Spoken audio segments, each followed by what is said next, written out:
L'enseignement principal que je retire de cette étude que nous avons réalisée à Harris Interactive est la suivante. Nous sommes aujourd'hui dans un monde qui est un monde où les Français s'interrogent sur leurs valeurs, sur leur identité, avec le sentiment que les individus ne peuvent pas toujours habiter et fonctionner les uns avec les autres comme ils l'entendent. Et il se trouve que la table, le plaisir de se retrouver, de manger ensemble, permet pour partie aux Français de se définir positivement et de dire c'est ça, aujourd'hui, être Français, au regard des autres peuples européens. Et c'est également un plaisir que l'on peut avoir de se retrouver tous ensemble, dans le cadre d'une cellule familiale parfois un peu éclatée, qui prend le temps, au moins une fois par jour, de se retrouver autour de la table, pas uniquement pour manger, mais également pour converser.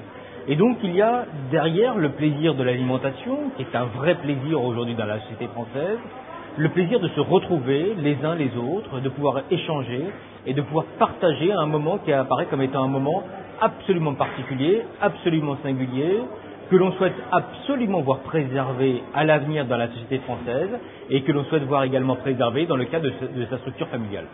Le repas, c'est manger, avant tout. Et manger pas n'importe comment. Et dans l'idéal, si on arrive à passer 1h30 ou un peu plus à table, ça permet de vraiment prendre le temps de manger. Et d'ailleurs, les Français préfèrent manger à plusieurs que manger seul. Ils préfèrent globalement prendre le temps plutôt que de manger rapidement et se faire un vrai plat plutôt que de manger entre guillemets sur le pouce. Mais manger uniquement pour manger, ça ne se suffit pas.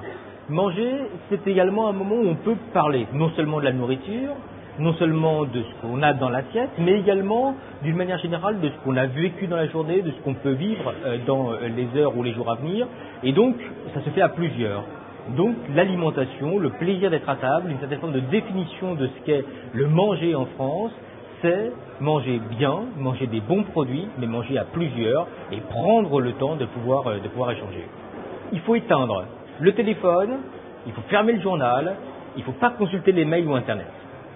La télévision ou la radio, ce sont deux registres qui sont un tout petit peu différents. Pourquoi ? Parce que regarder la télévision, on peut le faire à plusieurs. Et on peut vivre une émission, on peut regarder des informations, on peut vivre du sport. Et dans ce contexte-là, ce n'est pas un rapport uniquement personnel qu'on va avoir à l'égard du média, c'est un rapport collectif à l'égard du média. L'arrivée de la télévision, voire de la radio, dans l'espace d'alimentation ne constitue pas un filtre, mais au contraire peut constituer un catalyseur et une manière de pouvoir réagir et vivre ensemble. On commente les informations, on peut commenter un film, on peut commenter également un match de foot ou un moment sportif.